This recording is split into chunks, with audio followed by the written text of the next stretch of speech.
já ultrapassamos e já passamos por algumas temáticas. E a temática do mês de setembro, ela fala de autoridade.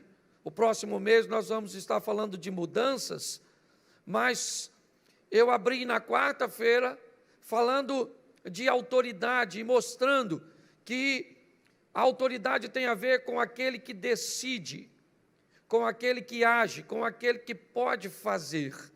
Nem todos, ou tudo que tem autoridade tem poder, nem tudo que tem poder tem autoridade, mas Jesus, ele disse: é-me dado todo o poder nos céus e na terra, e as pessoas também olhavam e diziam: de onde vem tanto poder? Mas muito mais do que isso, também diziam, né, ele fala como quem tem autoridade. Só para que isso fique claro, vamos imaginar um revólver. Vamos imaginar um revólver e eu diria para você que um revólver tem poder para matar, sim ou não? Sim ou não? Mas ele tem autoridade? Não, porque o revólver não atira sozinho, certo? Ele tem o poder para matar, é verdade. Ele tem o poder para fazer, mas ele não tem autoridade para fazer. Para que ele funcione, precisa de alguém por detrás do gatilho para que faça, ou seja, alguém com autoridade que use o poder daquela arma para realizar o feito. Eu quero te mostrar nesse texto, um texto que já usei diversas vezes na igreja, mas que mostra muito bem o poder e a autoridade de Jesus agindo de uma forma muito clara. E qual é o propósito da mensagem de hoje? É fazer com que você saia daqui reconhecendo que Cristo tem as duas coisas, autoridade e poder, em nome de Jesus. Às vezes estamos sofrendo tanto ao lado de alguém tão poderoso,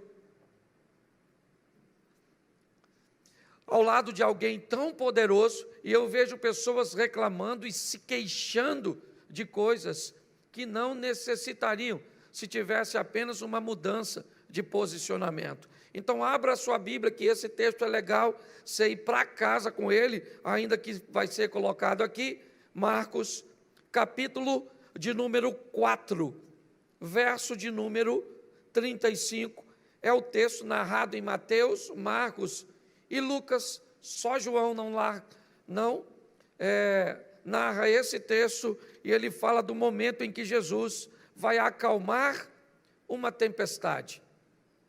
Marcos, capítulo 4, verso de número 35.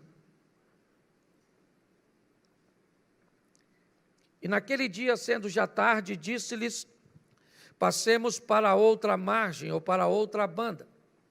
E os discípulos, deixa eu pegar aqui, 4:35, e eles, despedindo a multidão, levaram consigo assim como estava no barco, e outros barcos o seguiam. Ora, levantou-se grande temporal de vento, e as ondas se arremessavam contra o barco, de modo que o mesmo já estava a encher-se d'água. E Jesus estava na popa, dormindo sobre um travesseiro. E eles o despertaram e disseram: Mestre, não se te importa que pereçamos? E ele despertando, repreendeu o vento e disse ao mar: acalma-te, e mudece. O vento se aquietou e fez-se grande bonança. Então lhes disse: por que sois assim tímidos? Como é que não tendes fé? E eles, possuídos de grande temor, diziam uns aos outros: quem é este, que até o vento e o mar lhe obedecem? Feche os seus olhos. Senhor, em nome de Jesus, continua falando conosco, usa-me como um canal de bênção nesta hora, em nome de Jesus, amém, glória a Deus, amém? Preste atenção, porque é muito importante nós entendermos o ambiente em que isso está acontecendo. Por que é que os discípulos vão estar naquela situação? Por que é que eles vão viver aquele momento? Marcos, ele diz que já era tarde quando Jesus chama seus discípulos e diz para que eles entrem no barco para irem do outro lado.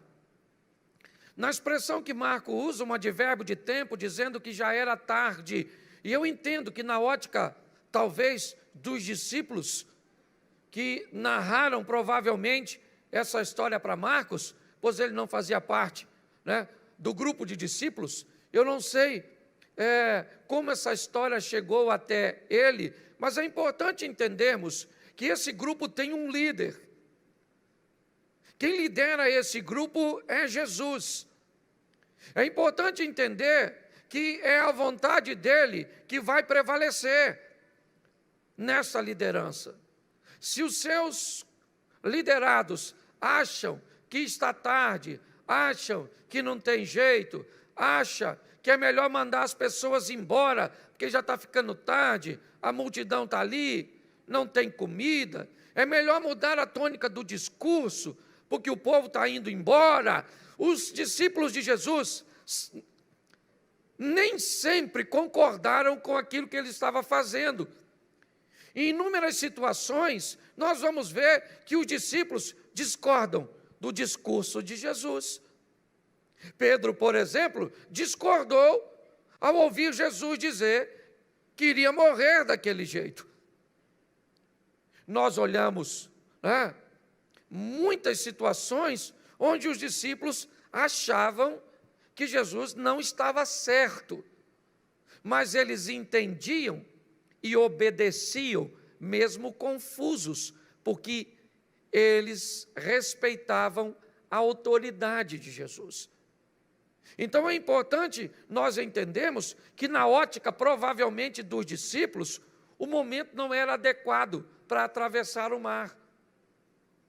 Talvez porque tinha 4 pescadores e eles já foram capazes de identificar que uma tempestade já estava rondando o mar da Galileia. Fazendo aquela leitura, não era seguro entrar naquele ambiente, era inapropriado. Só que quem está dizendo que vai ser feito é alguém que tem autoridade. Mas me parece que esse requisito ainda não está muito preenchido na mente dos discípulos. Os discípulos ainda estão um pouco confusos no que diz respeito a essa intensidade de confiança. Então, por isso, eles precisam dessa lição. Então, dizem que já era tarde quando Jesus diz para os discípulos irem para o outro lado. Tá certo? Verso 35. Mas no 36, põe aí, eles deixando a multidão. Preste atenção, porque agora os discípulos precisam tomar uma decisão. Eles precisam deixar alguma coisa para caminhar com Jesus. Não cabe todo mundo no barco. Não dá para todo mundo estar ali. Para andar com Jesus, tem que entender que algumas coisas não poderão fazer mais parte da nossa vida. Para andarmos com Jesus, algumas coisas terão que mudar e serem deixadas para trás. O texto diz que para entrarem no barco, eles têm que tomar uma decisão. O que é? Deixar a multidão. Que hoje você pode aplicar segundo o seu contexto e a sua realidade. O que você precisa deixar para caminhar com Jesus? Para entrar nesse barco onde Ele lidera, onde Ele é um líder, onde Ele dita a hora, onde Ele dita a direção, onde Ele dita a frequência. Como é que vai ser? Muitas pessoas se perdem porque querem trazer para esse barco coisas que não cabem nele. Jesus diz aos discípulos, vamos mudar de lado? Vamos para o lado oposto do mar da Galileia? Vamos para Tiberíades? Vamos para a terra dos gentios? Vamos para o lado leste do mar da Galileia? Sim, mas o que eu preciso fazer para ir? Eu preciso deixar algumas coisas. Eu preciso abandonar algumas coisas. É muito importante nós entendermos isso, porque quando estivermos no barco, vamos poder contar com a autoridade daquele que lidera o sistema. E muito mais do que liderar o que está acontecendo dentro do barco, nós vamos ver que Jesus também tem autoridade para agir fora do barco. O texto diz que eles deixam a multidão e o levaram consigo. Repita comigo: o levaram consigo, assim como estava no barco. Preste atenção. Jesus não exigiu nenhuma mudança nesse momento. O texto diz que eles entram no barco e vão seguir com Jesus do jeito que eles estão. Deixa eu falar uma coisa para você. Você fuma, você bebe, você se prostitui. O que você faz que acha que pode te afastar do Senhor? Preste atenção, porque isso é muito importante. Eu queria que você entendesse que tem gente que acha que tem que mudar primeiro para depois receber Jesus. Não, primeiro você recebe, depois ele diz o que tu precisa mudar. Até porque que a mudança às vezes é muito personalizada. Tem coisa que eu preciso mudar na minha caminhada com Jesus e que você não precisa. Tem coisa que você não precisa mudar e eu preciso mudar. Nós precisamos entender isso. Então, quando nós olhamos, vem do jeito que você está. Pastor, o senhor não sabe como é que eu estou. Por isso que o senhor está falando para eu ouvir. Pastor, eu estou numa vida muito difícil, está muito bagunçado. Vem do jeito que eu sei.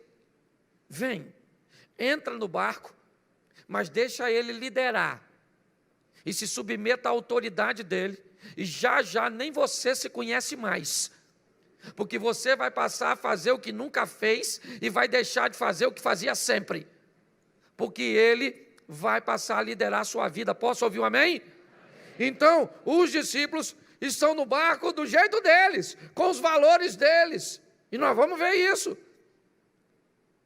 Estão seguindo no barquinho, mas o texto diz que havia também com ele outras opções. Tinha outros barcos. Entendeu? Jesus não é o único barco, não. Tem outros barcos navegando paralelamente aí ao nosso lado. Inevitavelmente, algumas pessoas tomam as escolhas de entrarem neles. Aliás, deixa eu mudar o contexto do meu discurso. Quem colocou os discípulos no barco? Foi quem? Foi Jesus? Sim ou não? Sim ou não? Quem falou assim, vamos agora para o outro lado, não foi ele? Então, quem escolheu as pessoas para entrar naquele barco? Foi ele, sim ou não? Porque é ele que escolhe, é ele que decide, é ele que tem autoridade. Quem foi que te chamou para fazer uma caminhada cristã? O Satanás? O diabo falou assim, olha, vamos ter uma experiência com Jesus. Sim ou não? Não. Foi você? Não, porque o diabo teria força para te bloquear, sim ou não? Mas se Deus te sustenta, o diabo não pode interferir. Então quem chamou você e eu para caminhar com Jesus foi quem? Então ele falou, você vem do jeito que está, entra no barco, sei que tem outras opções, eu sei que tem outras opções, sim ou não? E às vezes o diabo coloca elas tão coloridas, tão bonito, que parece que lá é melhor que aqui. Até porque se o diabo não enfeitasse o inferno, ninguém ia. É ou não é? Tem que pintar um negócio bonito. Você olha assim, fala sério, você olha para uma balada, aquele pessoal tomando uns negócios, pessoal bonito, brilhoso, vistoso. Não parece que a igreja é um negócio chato para caramba? Que bonito é aquilo lá. Fala sério. Tu já foi numa rave? Ninguém fala nada. Mas pensa naquele negócio maravilhoso. Tum, tum, tum, tum, tum, tum, tum, tum, tum. Sim, meia-noite, 2 horas, tum, tum, tum. Você sai de lá, você vai tum, tum, tum. Às vezes eu estou ali me preparando para vir pregar. Tem uma discoteca aqui na frente. Esse dia eu desci cantando uma canção que eu estava escutando lá no meio da escada. Eu falei, sangue de Jesus tem poder. O que é que eu estou fazendo? Você está rindo de mim, você está rindo de tu. Só acontece em outra situação. Presta atenção no que nós estamos vendo aqui. Existem outras opções, sim. E elas, às vezes, parecem ser muito melhores. Porque o diabo é um estrategista para colocar lixo em embalagens maravilhosas. Jesus pega o discípulo e diz, nós vamos mudar de lado, para entrar tem que deixar algumas coisas, pode vir do jeito que você quiser, e eu sei que tem outras opções, amém? E os discípulos entraram, sim ou não? Sim ou não? Entraram, certo? Jesus está lá, eu gosto da narrativa, porque Marcos, ele é muito incisivo. Marcos diz que Jesus entra no barco e vai dormir. Já Lucas diz que ele começou a navegar, foi dando um soninho, e aí Jesus pegou no sono e foi dormir. Por que Jesus foi dormir se botou todo mundo no barco? Porque a lição é para o discípulo, não é para ele. Às vezes ele entra na nossa vida, mas fica quietinho. Porque nós precisamos tomar as nossas próprias decisões. Nós precisamos aprender, ele entra no barco e fica quieto. Por quê? Porque ele disse uma frase no verso 35. A frase é a seguinte, passemos para outra banda. Quem falou isso? Quem tem autoridade. E se ele falou que nós vamos passar para o outro lado, não tem temporal, onda grande, maremoto, tsunami, não tem nada, não tem vento, nós vamos atravessar e acabou. Porque quem falou tem autoridade para garantir. É isso que nós precisamos entender.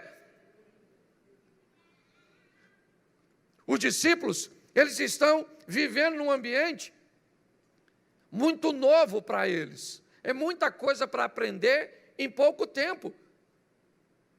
E como eu disse, inúmeras vezes eles não concordam, não entendem com o que está acontecendo.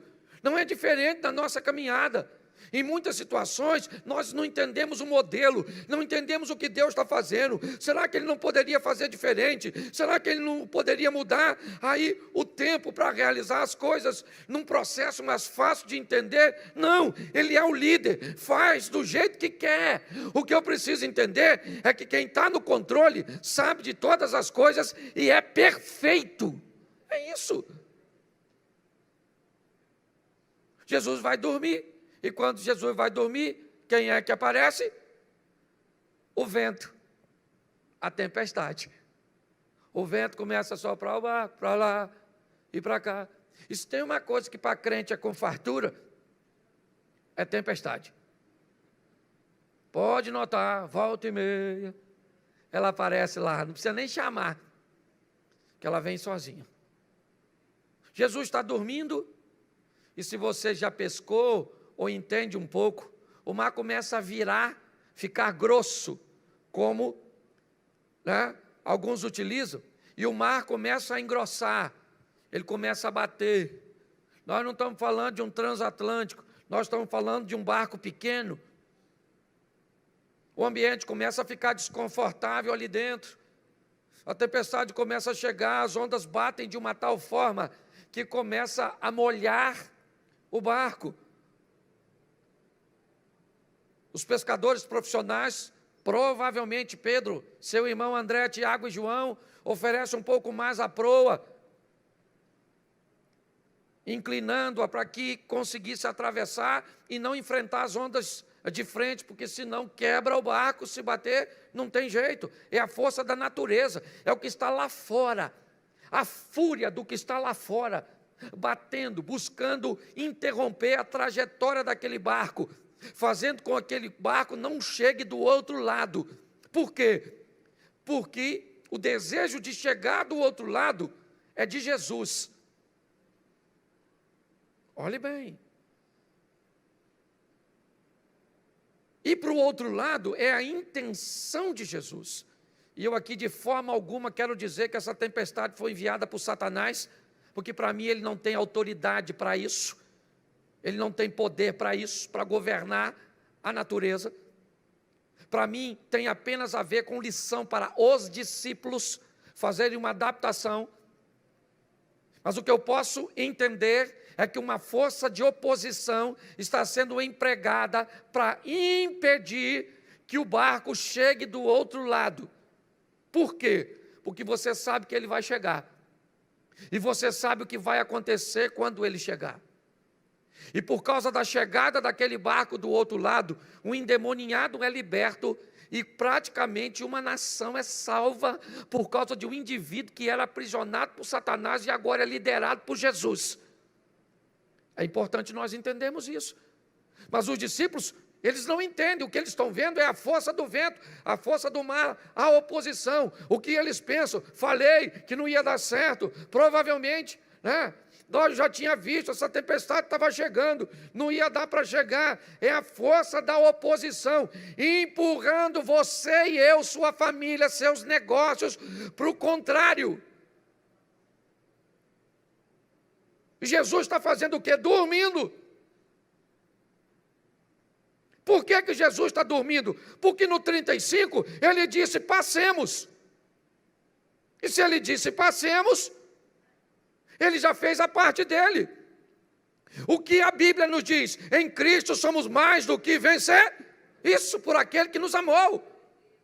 A Bíblia diz, maior é o que está em nós do que o que está no mundo. Se atentamente ouvir a Deus, é porque as promessas são sempre condicionadas à ação. Seja ela uma ação de fé ou uma ação de força, de emprego, de realização. É isso que nós estamos vendo. O texto diz que as coisas ficaram tão difíceis ao redor do barco, que o barco está se enchendo d'água. Que barco é esse? O que Jesus está. Mas não tem outros barcos, pastor? Tem. Mas e a história deles? Também estão no mar revolto. Eles também serão beneficiados com esse acalmar da tempestade. Presta atenção no que a Bíblia diz: a chuva cai para o justo e injusto, o sol nasce para o justo e para o injusto. Cuidado com esses privilégios. E dessa maneira errônea que eu já vi gente dizer, por que morreu com a bala perdida? Porque não era crente, mas crente morre de bala perdida. Por que morreu desse jeito? Num terremoto? Por que tem isso? Por que tem aquilo? Cuidado com seus questionamentos. A tempestade veio para todo mundo. Ou será que o mar da Galileia está em tempestade, os outros barquinhos estão tudo sofrendo e o barco de Jesus está tranquilão? Não. O negócio está feio lá fora, atingindo todo mundo, e atingiu o barco, atingiu a casa, atingiu os negócios. Sim. É isso que eu quero que você entenda. Atingiu o casamento do crente, do não crente, do ateu, do feiticeiro. Atingiu tudo. É isso que eu quero que você entenda. E é nesse momento que os discípulos começam a tentar resolver as coisas. É engraçado que eles tentam resolver com suas próprias habilidades, e eu não vejo problema nenhum nisso. Eu só acho que não precisava chegar ao extremo que chegou. Tem gente que quando enfrenta uma tempestade, ele perde coisas que não precisava perder, se tomasse a decisão certa, na hora certa. Quando eu olho para esse texto, o que eu vejo é, Jesus está dormindo na parte de trás do barco, na popa do barco, numa almofada, o barco pequeno. Eu não sei nem como é que se dorme nesse ambiente, para te dizer a verdade. Num barco pequeno, batendo do jeito que estava, a ponto da água entrar. Eu não vou garantir isso aqui. Isso é uma coisa que a gente põe, uma dúvida que nós podemos tirar depois que a gente chegar no céu. Você chega lá e chama Jesus no cantinho. Fala, Jesus, o pastor Cláudio estava pregando lá no Projeto Recomeçar. E ele falou que provavelmente o senhor nem estava dormindo, estava só de olho fechado para dar a lição. Porque é praticamente impossível estar dormindo nesse ambiente. Mas ele está tranquilo, porque ele está esperando o barco fazer o quê? Chegar do outro, porque ele disse que, isso aí, ele já falou, nós vamos e nós vamos.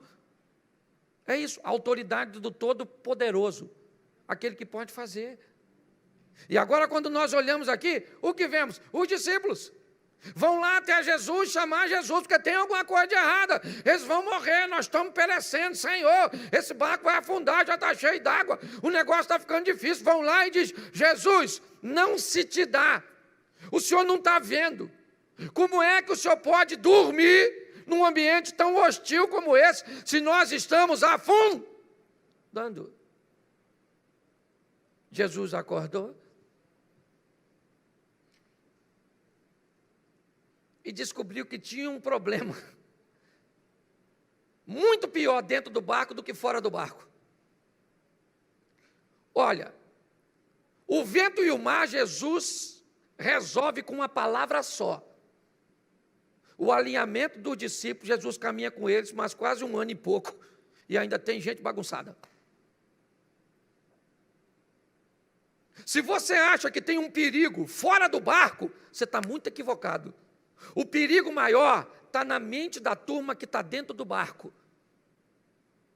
O que está lá fora, basta Jesus falar, e vai reconhecer a autoridade de Jesus, e vai ficar quieto. Mas o que está dentro do barco, um nega, o outro tem dúvida, o outro trai. Preste atenção.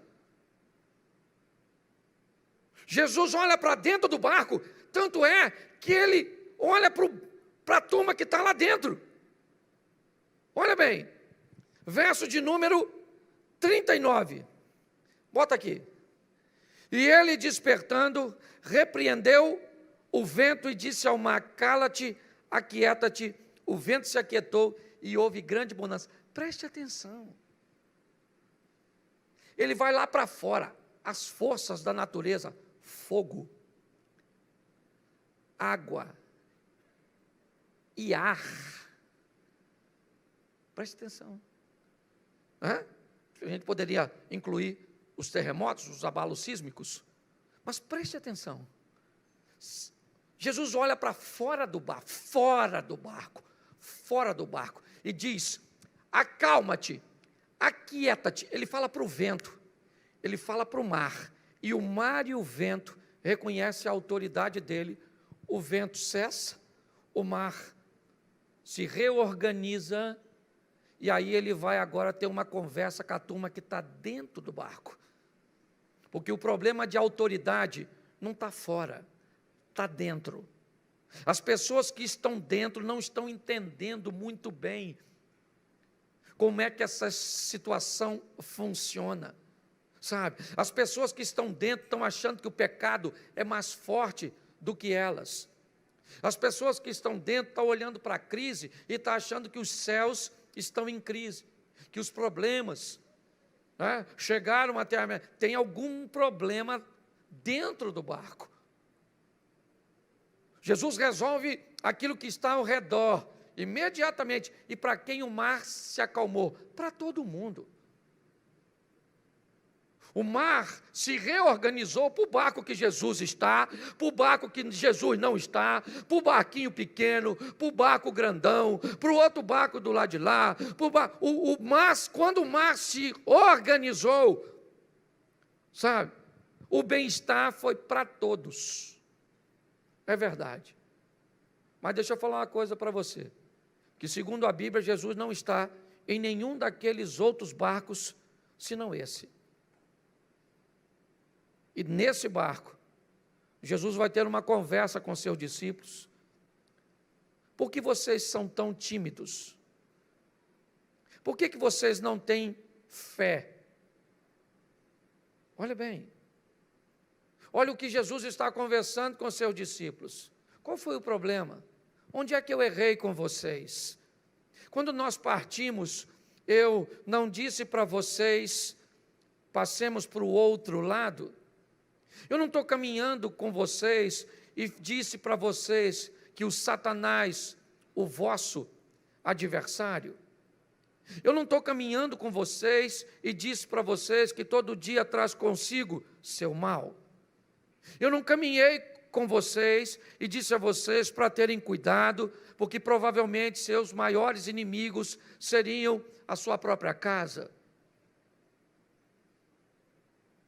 Eu não instruí onde foi que eu deixei de mostrar a vocês algo que fizesse tão claro que a vida de vocês seria pautada na minha autoridade. É isso que Jesus está dizendo. Basta vocês olharem algo que contraria o que eu disse, porque foi isso que o vento veio fazer. E é aí que eu te digo, para mim, quem mandou o vento foi exatamente Deus.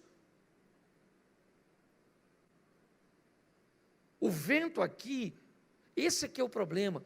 Todas as vezes que enfrentamos uma oposição, parece que as pessoas vão dar o crédito para Satanás. Porque o diabo, eu acho que é muito crédito. Não, querido. Seja quem for que está trazendo a lição, ela só vem para um motivo, para me levar para a próxima fase do meu nível de intimidade para com Deus. Para que eu reconheça o quanto de autoridade Ele tem, não apenas dentro da minha vida, mas fora da minha vida. O que você tem? Uma empresa falindo, ele tem autoridade para abrir as portas para você, para enviar clientes de onde você menos imagina. Ele tem autoridade e poder para isso. O que você tem? Um casamento que está dissolvendo, uns filhos que estão de um jeito. O que é que está acontecendo? O que te envolveu a ponto de fazer com que você ache que Jesus perdeu a autoridade? Porque é isso que nós estamos vendo no texto. Os discípulos olharam, a tempestade era forte, e o vento está soprando, e a água está entrando, e parece que o barco vai afundar, e se o barco afundar, Jesus mentiu, porque ele disse, nós vamos para o outro lado. Nós precisamos tomar uma postura em nossas decisões, olhar as coisas por um ângulo mais amplo, ampliar nossa visibilidade. Basta algo não dar certo. Tem gente que mede as coisas pelo nível da oposição. Eu vou fazer. Se tiver tudo dando certo, é porque Deus está no negócio. Se começar a dar errado, namorei uma menina. Ela já agiu desse jeito, já nem quero mais. Então, é fácil. Aliás, se você levar a vida assim, e eu fosse o diabo, eu falaria para um ajudante meu, aquele ali, assim, só dificultar. Dificultou, ele desiste logo. Porque à medida que ele usa, não, querido, eu estou em obediência a Deus, Deus está comigo? Tá. Pautei a minha vida aqui, o que eu vivo, enaltece o nome do Senhor, certo? O que eu vivo não prejudica meu próximo, e o que eu vivo me traz satisfação, então estamos juntos, vamos colocar em prática. E agora? Agora eu vou viver segundo a autoridade do Senhor, então vai dar tudo certo? Não. Não vai dar tudo certo. Vai terminar do jeito que ele disse que seria. É assim que funciona. Agora, o percurso é desafiador. Quando Jesus levanta, ele diz para o vento, fica quieto, mar, cala-te, tudo se acertou, lá fora está tudo normal, mas aqui dentro tem um problema. Tem um problema.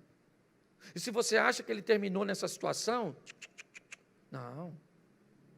É só olhar o que os discípulos viveram depois disso, e você vai ver que Jesus teve que resolver muitas coisas depois dessa, para instaurar na mente dos discípulos um nível de autorização, ou de autoridade satisfatória.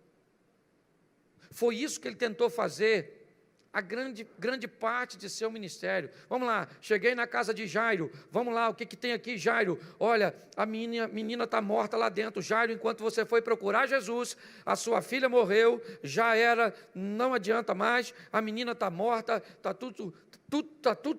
morreu. Jesus falou para Jairo, vem cá você, sua esposa, vem aqui, Pedro e João, vamos dar um pulinho aqui dentro e vamos dar uma olhadinha. Chegou lá, a menina está morta, a garota está morta mesmo, é verdade. Pois é, o que é a morte para o homem? Morte para o homem é ausência de vida. O que é a morte para Deus? Apenas um estado de sono, porque basta eu mandar para lá aquilo que estava lá. Pronto, menina, levanta, Jairo, toma a sua garotinha, aquilo que os homens não puderam resolver, Jesus foi lá e resolveu, porque tem autoridade para fazer e poder. Sabe qual é o grande desafio? E estou pregando para mim. Não estou aqui fazendo um discurso de exortação para você, não. E já estou terminando. Porque muitas vezes eu, que já vi Deus fazer coisas extraordinárias na minha vida, fico abalado com obstáculos pequenininhos.